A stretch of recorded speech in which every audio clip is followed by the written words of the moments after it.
Amen. We have some visitors tonight, and glad to have you all, and good that you're here, and hope that you can come back and see us again. They're scattered everywhere, so I keep catching different faces. So I want to thank Tom for teaching for me last week. He's always good at helping out, and I do appreciate that. We had a family vacation, really enjoyed it. I was telling him there was 29 of us in one cabin, so we got to know each other real well. But no, it was family, and we did enjoy it very much. I'm gonna probably be on and off with my glasses. Amy tells me I need to wear them, and I keep thinking I don't need to, but for some reason my Bible, the words in it's smaller than they was, and it's getting a little harder. So tonight we'll be talking about overcoming envy. The last 2 weeks that I taught, we talked about overcoming or being forgiving. We talked about how we need to be forgiving. Tonight we're going to talk about the heart disease of overcoming envy. Just like forgiveness, someone could be sitting beside you, or somebody could be standing in front of you that may struggle with envy. I think that's something at some point in time we'll probably struggle with. Envy is a common sin. I think most of us have a problem with envy at some time or the other, like I say. Yet it's a seldom confessed sin. I don't remember the last time somebody said, I have a problem with envy. But yet it's one that's out there, and one that we need to be conscious of. Envy is a sin that eats at a man's soul. It causes him to murder, to wish bad on his own brother, and makes him do things he never thought he'd do. What is envy?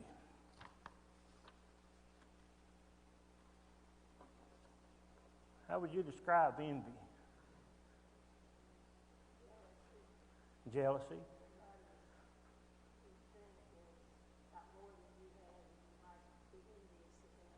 Yes. Anybody else? Envy is a desire for what somebody else has that you do not have, and you look at them like, oh, I wish I had that, I need that, and then it eats at you till you act upon it. Either act upon it or wish them. I don't know why they have it, and I can't. You wish bad for them. I think. Webster says that envy is discontent at the excellence and good fortune of another, resentful or begrudging. Cruden says of envy, discontent at the excellence or good fortune of another, and it says frequently in the Bible with a distinct ideal of malice or spite. And it says here, Norma Joe just mentioned it, but it says here, the revisions of the Bible often use jealousy in the place of envy. We'll look at a few places here where envy is talked about, and then we're going to talk about that on through the lesson tonight about envy and where it's talked about in the Bible, and different illustrations maybe of how we might envy or how somebody else might be envious of different things. Turn to Genesis 30:1, and we'll be again be in Scripture quite a bit tonight, so we'll be reading several verses. Genesis chapter 30 and verse 1. It says, Now Rachel saw that she bore Jacob no children. Rachel envied her sister, and said to Jacob, "Give me children, or else I die."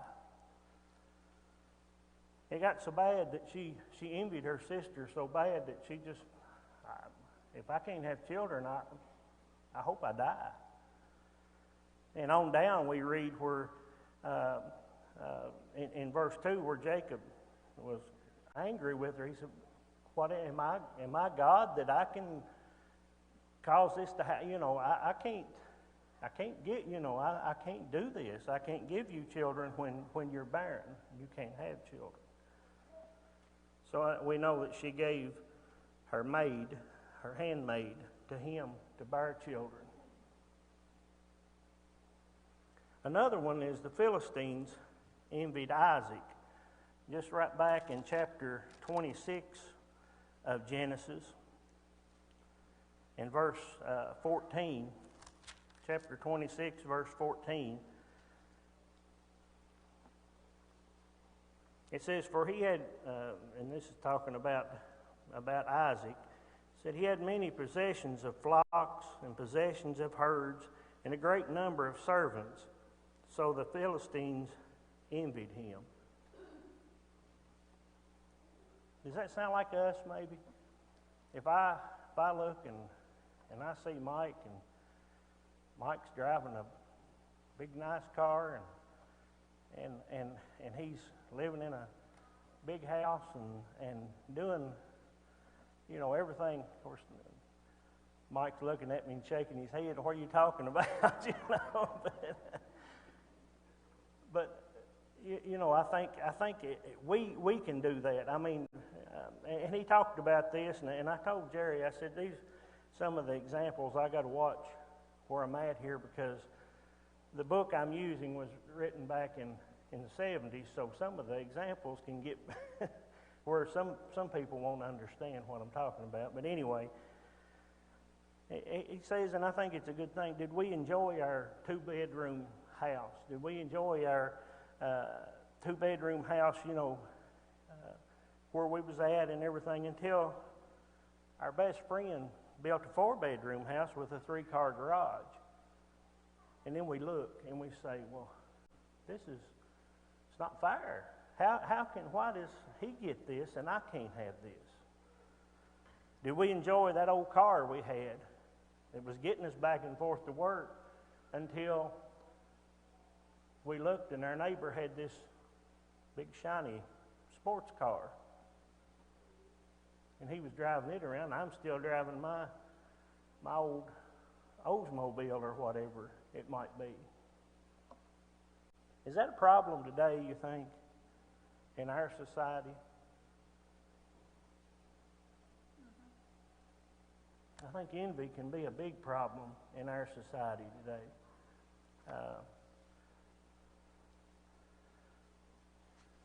Any, Just the idea of thinking more highly of somebody because they have a shiny thing that you do is a problem in our culture. That leads it is, oh yeah. I mean, we determine the worth of people by what they live in, what they drive, and what they wear, and that kind of thing. That is so shallow. Yes. So wrong. But that's what leads, that being part of our culture is what causes a lot of us to be jealous of those kind of things.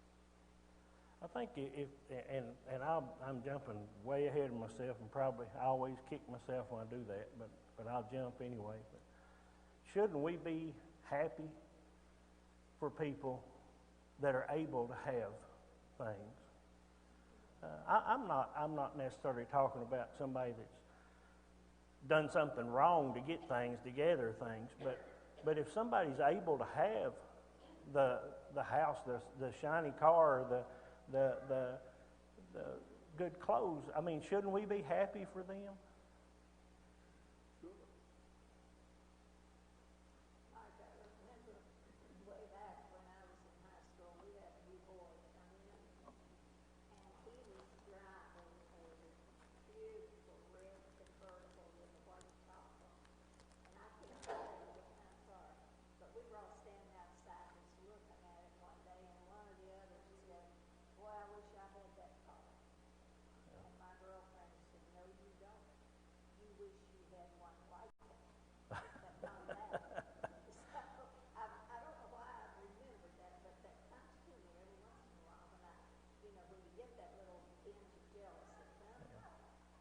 That's a good thought. Yeah, you wish you had one like it instead of.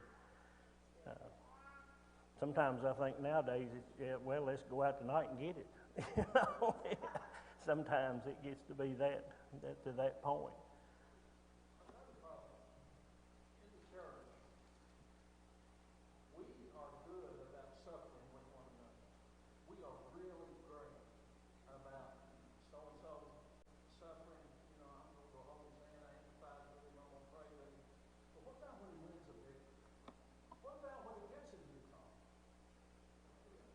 Man, I am so happy that you're properly to the point Yes. that God has blessed you to the point. Or do we have the attitude that, well, I worked as hard as he did, why did God give me one? Yeah. You know, all those things, you see those things happen so much. I think it does, and I think sometimes, like I say, we forget that side of it, don't we? Paul said, 1 Corinthians 12, verse 26, if one suffers, we all suffer with him. If one is conquered, then we ought to partake in that. If one wins the victory, we ought to rejoice in that. Yes. We ought to want one another to do that. To do well, that's right. And for some reason, that's a little harder for us than, like I say, to get down in the ditches with him. We can do that, but when he's up here and we you know, we got to get there to be thankful for what he has along with, and be thankful for what we have. Yes.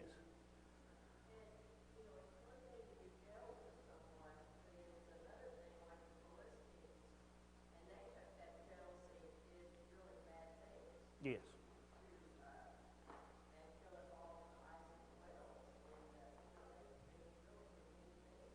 Yes.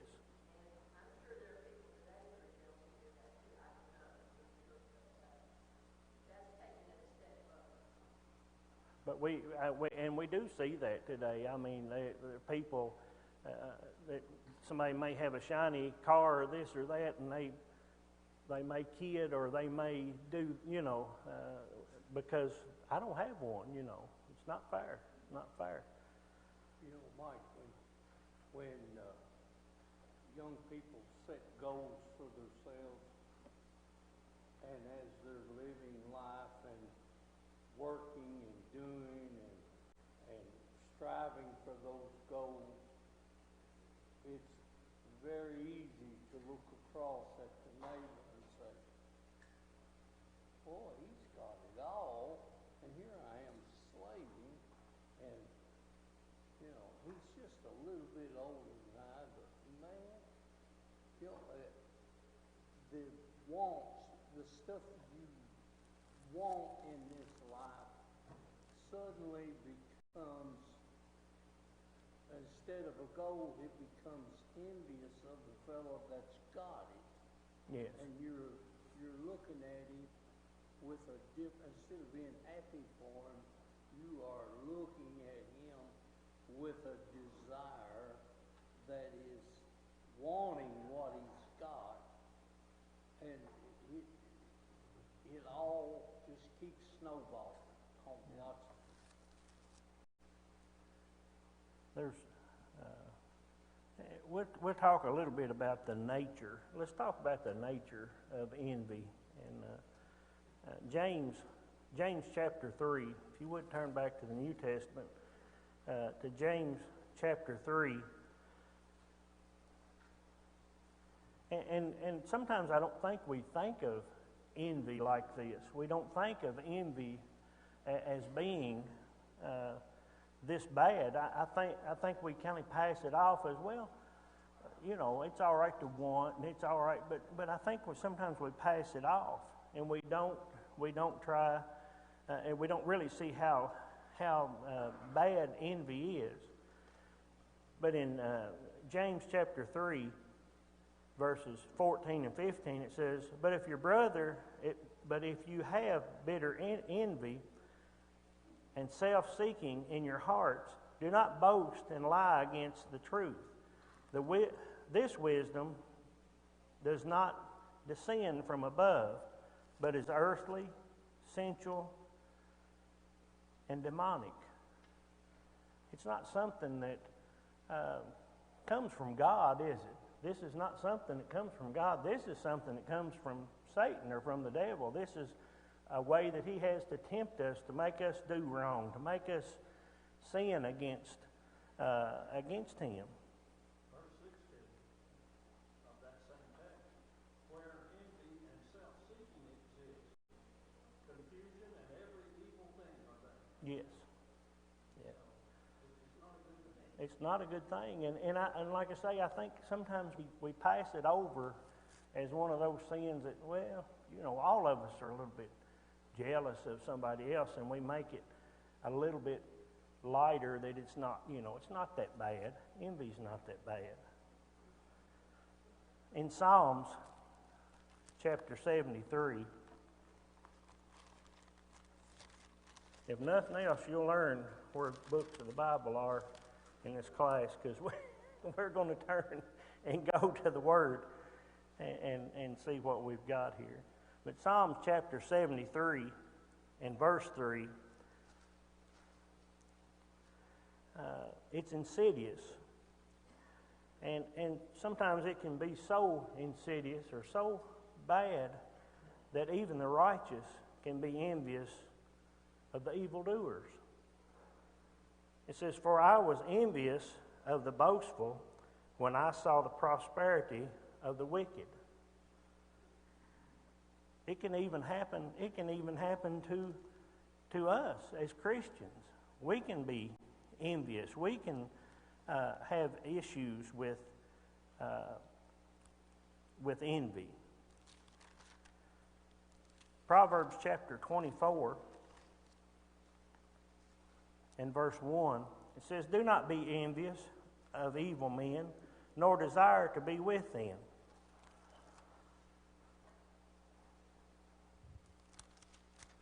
Chapter 19, or verse 19 of the same chapter, it says, "Do not fret because of evildoers, nor be envious of the wicked." Chapter 23 of Proverbs, verse 17, it says, "Do not let your heart envy sinners, but be zealous for the fear of the Lord all the day." Do not let your heart envy sinners.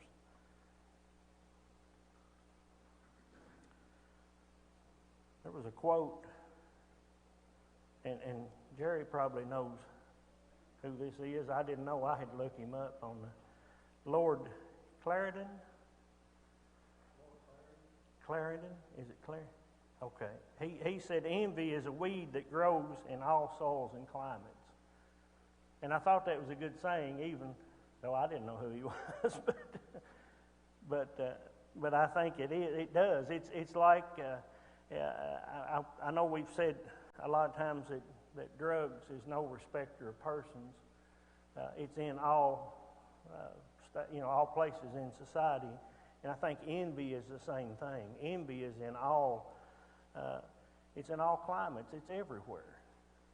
We're not immune to it because of where I am or where you are in different stages of life. We're not immune to envy.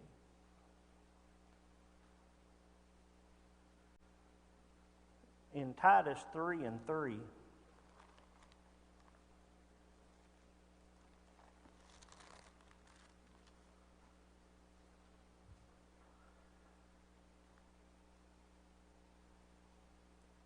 it says, and this is talking about those that were before they became Christians.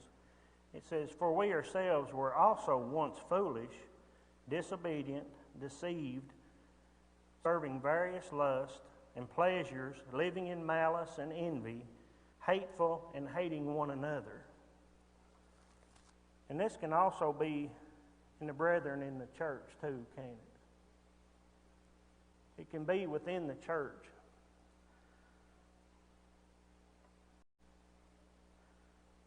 It says it renders the victim miserably unhappy. Have we seen people like that? Just miserably unhappy. We remember the definition of envy is experiencing discomfort and advantages advances and good fortune of another.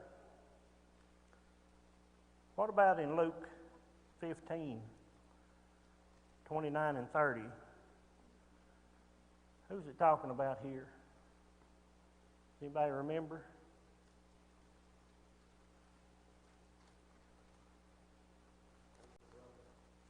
The older brother.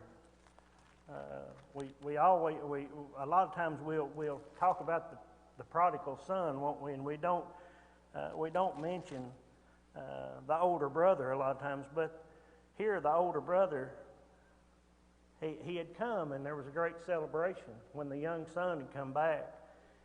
And so he answered, and he said to his father, "Lo, these many years I have been serving you.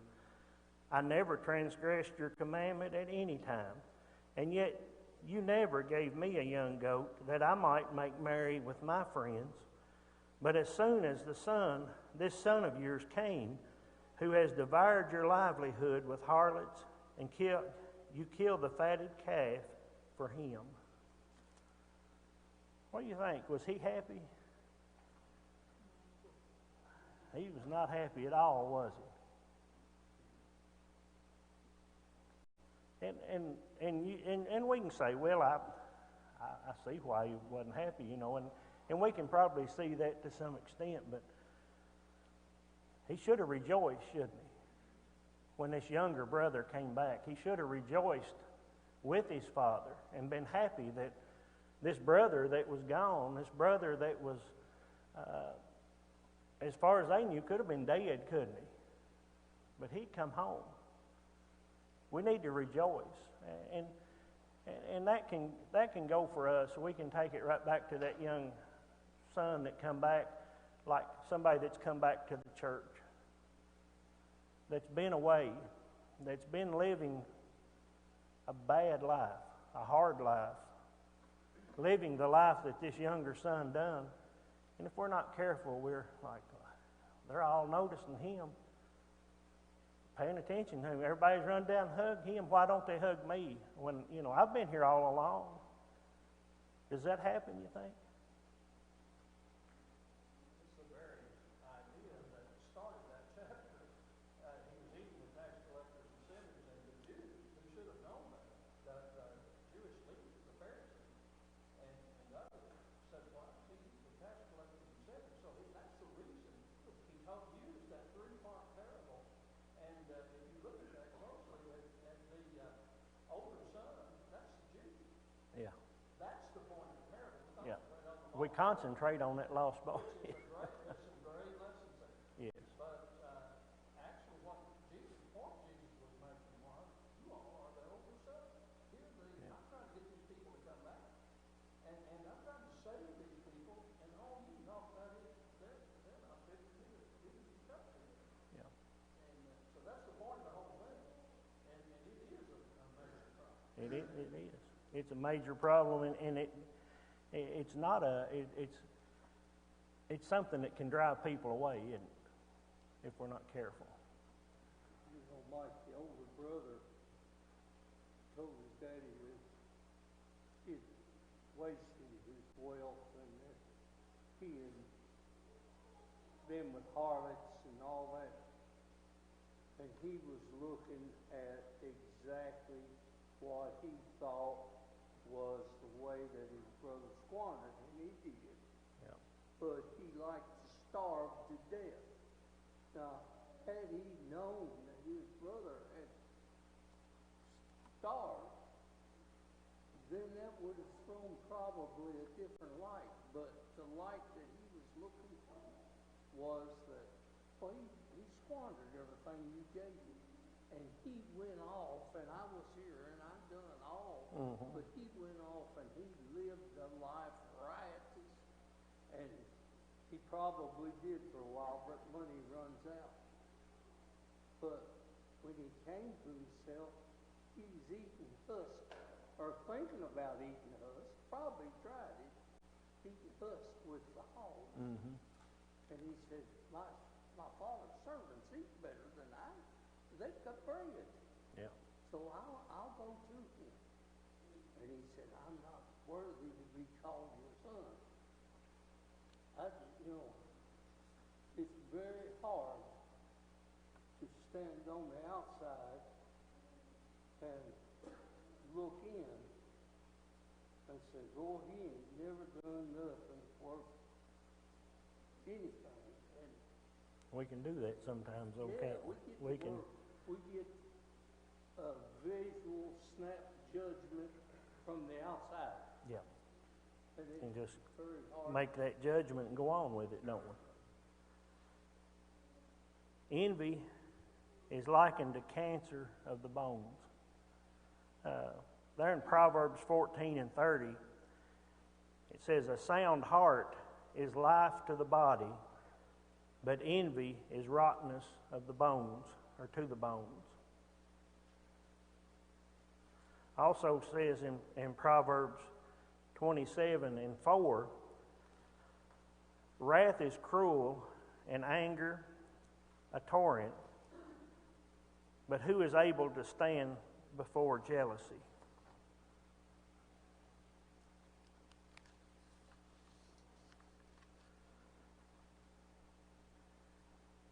If that hadn't got us to thinking how bad envy is, we'll read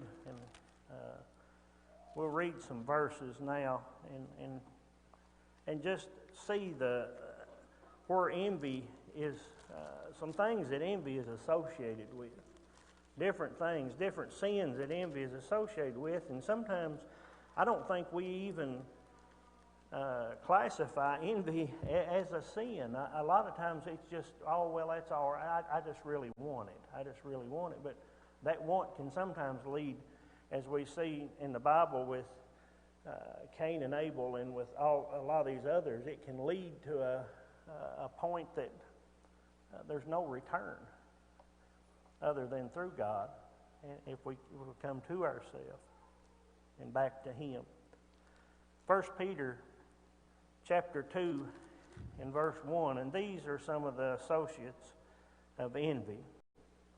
And we'll have envy in here with them, so you'll know that is. It says, "Therefore lay aside all malice, all deceit, all hypocrisy, envy, and all evil speaking." So these are some of the associates of envy. Turn to Galatians chapter 5,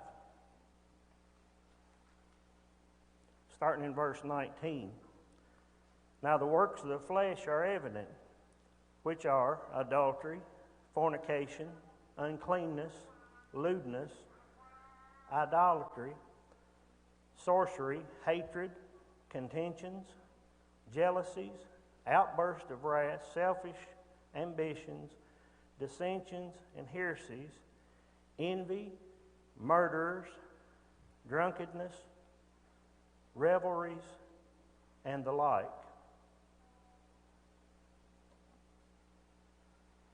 1 Timothy chapter 6. 1 Timothy chapter 6, verses 4 and 5.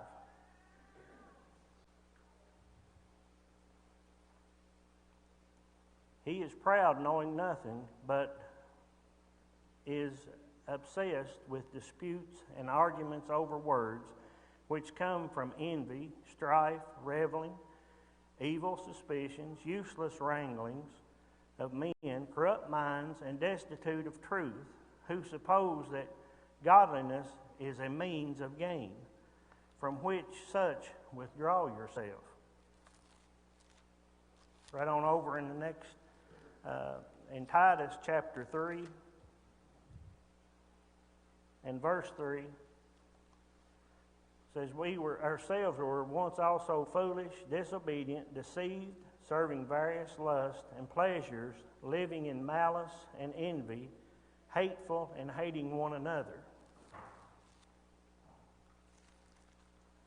1 Corinthians chapter 3, verses 1 through 3. "And I, brethren, could not speak to you as to spiritual people, but as to carnal, as babes in Christ. I fed you with milk, not with solid food, For until now you were not able to receive it, and even now you are still not able, for you are still carnal. For where there are envy, strife, and divisions among you, are you not carnal and behaving like mere men? And then finally in Romans chapter 1,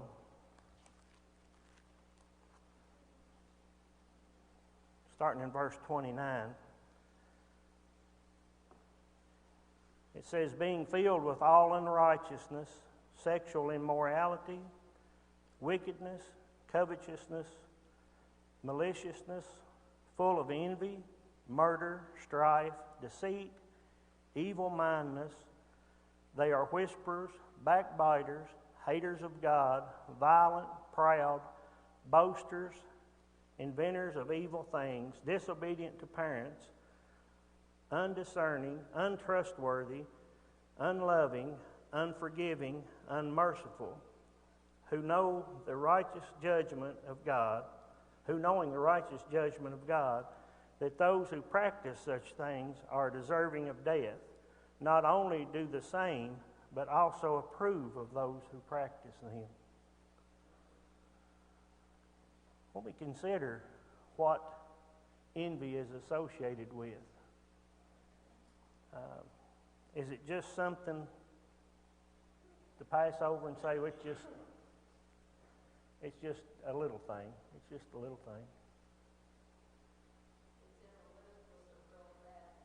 It's in a list with some really bad things, if that's the case, isn't it?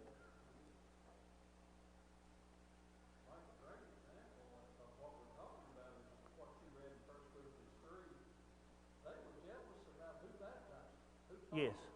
They were fighting over, I'm baptized by Apostle, yeah, but I'm baptized by Paul.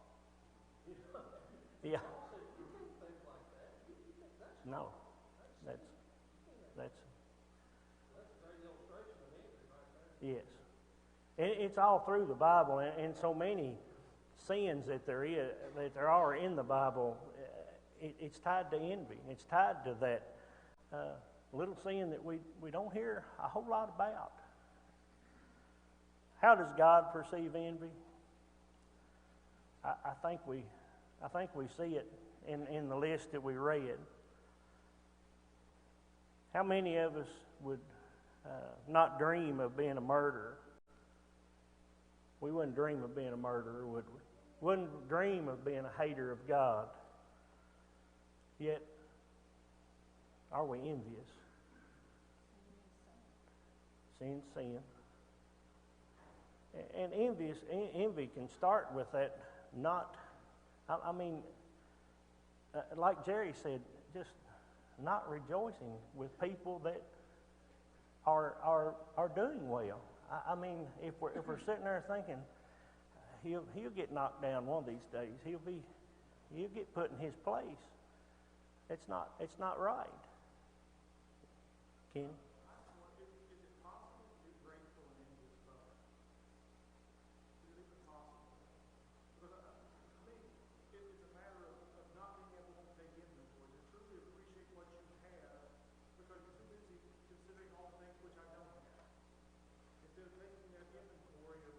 What I do, yes.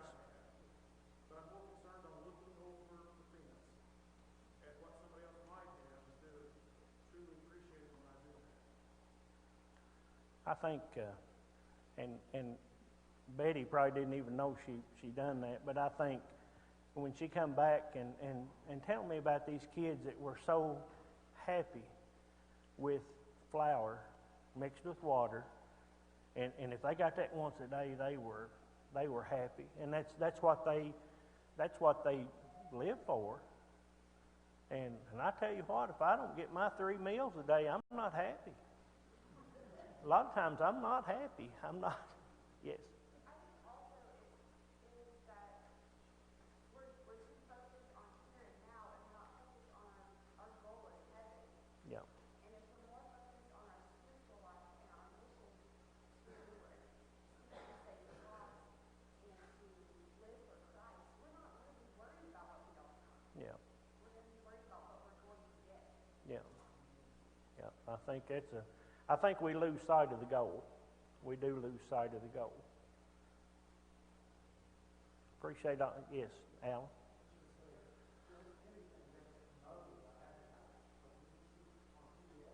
You're right. Yeah.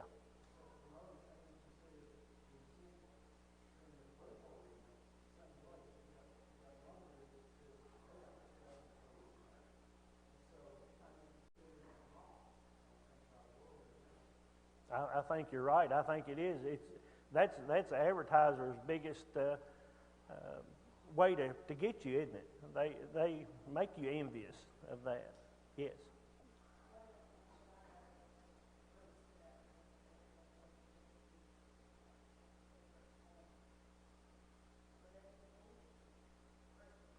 Yes.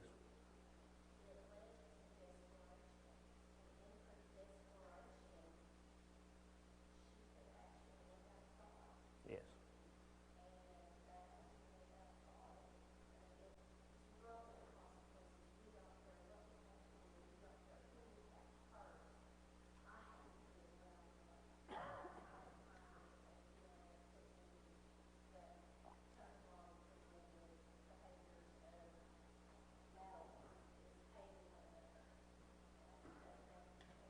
It is.